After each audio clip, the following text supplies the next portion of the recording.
Coach, how are you? Hey, doing great. Awesome. I think you said last night this is your 28, right? Are there traits you can see with the team you have that are kind of unique traits? Yeah, I mean, every team has kind of its own identity, in its own way. But I think this team, at least to this point, now we haven't played many games. We've had some exhibition games in Puerto Rico, but this team has a really good feel for kind of our motion offense and have really shared the ball well in practice. And I'm excited about that as we continue to grow as a team and play. Some more games. The way these guys have shared it and moved it has been really impressive in practice. We'll go Alex and then Mike Schumann. Thanks for that time, Coach. Appreciate it. I'm just curious. I was looking just from watching the Baylor exhibition and kind of looking through some of the stats. And Tucker and Lamar, I think, combined for 9 assists, and 5 of those were to each other. It seems like those two in particular have had pretty good chemistry. I'm curious if that's something you've noticed as well. Those two playing together, and where does that come from? Yeah, I think those guys do play well off of one another for sure. I think we have multiple guys that do. I think Tatum's done a really good job as well. And we just had practices last week. One day he had 13 assists, 1 turnover. The next day it was 10 assists and 2 turnovers. So I think those guys all play well off of each other. And Lamar and Tucker, they're a little unique just because of their ability to, screen for one another and set each other up for, flare opportunities and stuff. So I do like the chemistry that those guys have so far. Mike and then Pete.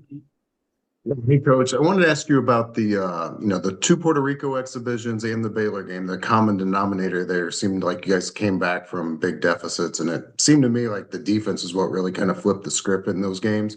I'm curious, do you agree with that? And how much of that is like, those games not being scouted to where you kind of had to figure out in game what teams were trying to do versus you guys just needing to be better at the start of games?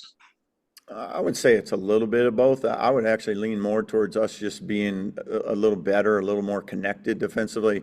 I thought in the second halves of all three of those games you mentioned, we were a lot tougher on the ball. We were a lot more physical. Even we were a lot more disciplined. Sometimes you think being aggressive, being tough, being physical is just denying everywhere and getting all spread out. And I thought what we did a good job of was increasing our physicality in those games, but still remaining, with some gap discipline when we needed to and protecting one another. So more of a, 5 versus 5 defense instead of just a one-on-one defense. Pete and then Ravi. Yeah, hey coach. What are the 2 or 3 things you're hoping to see from tomorrow night's game? What really intrigues you to see what's going to happen?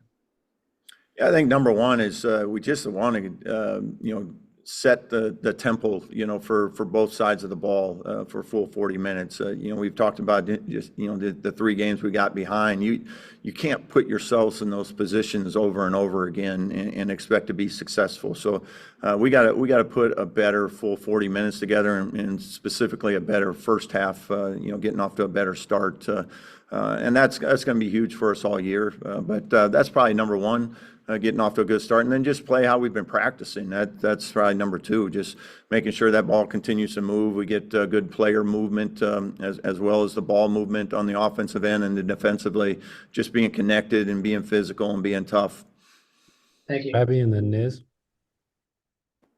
Yeah, Coach, I just want to get your thoughts. If Nick Dorn is available in the opener, just what are some lineup options he gives you guys, and not just about the opener, but just as he becomes more integrated into the lineup, his minutes increase and all that?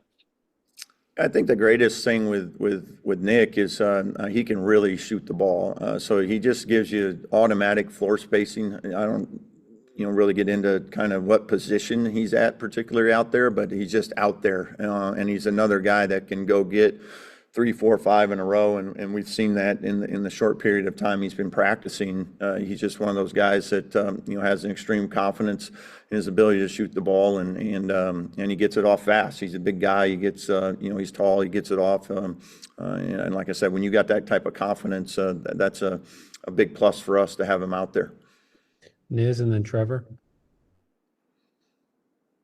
Yeah, Darren, if you had a chance, I mean, I know it's been kind of a whirlwind, 7, 8 months. Just to reflect now with the opener here, what this means for your kind of coaching journey and kind of be on the stage now and the it being here? Yeah, I'm really excited. I know our players are excited, but I think myself and our staff would be kidding if you didn't recognize the significance of your first regular season game in Assembly Hall, and we can't be more pumped up to get out there and showcase what our team's been working on and have them go out there and play the way that we expect them to. So we're excited as a staff, we're excited as a team, and ready to get rolling. Trevor and then Quinn. Yeah, Darren, you mentioned establishing the tempo tomorrow night. It seemed like it was a little bit slower against Baylor. Was that the defense kind of dictating that, the Baylor defense, or something else? And then how do you kind of judge the tempo and pace that you want to be at and for each game? I think there is a combination of factors. We've talked about our depth right now is, we got some guys on the sideline, so we weren't able to, go as deep as we would like in a rotation standpoint. I think the second piece is sometimes when you think about tempo and pace, it can be a little misleading.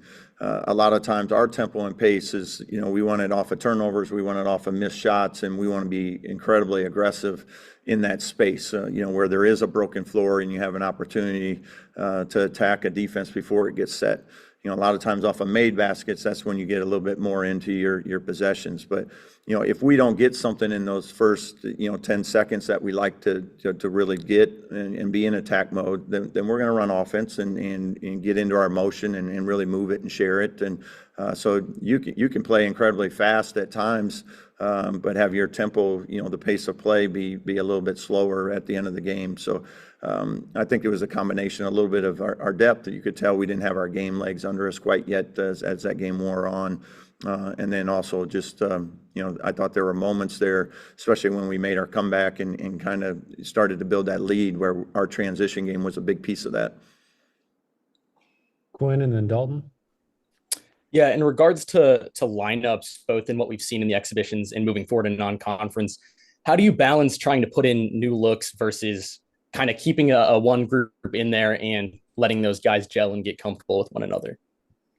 Yeah, that is a little bit tricky, especially early in the year when everybody's kind of learning new things anyway, and then you have some injuries happen, and now guys got to learn multiple spots and positions and things. So we try to be pretty specific on game day about, hey, here's the things we're going to run.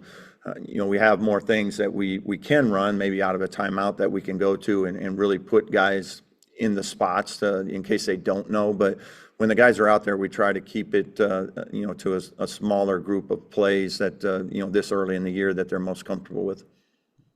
Dalton and then Zion.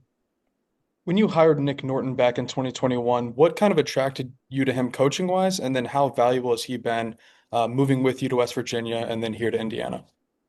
Yeah, Nick's been terrific. Yeah, I think he's one of the great young coaches out there. And, he was, someone I had recruited out of high school.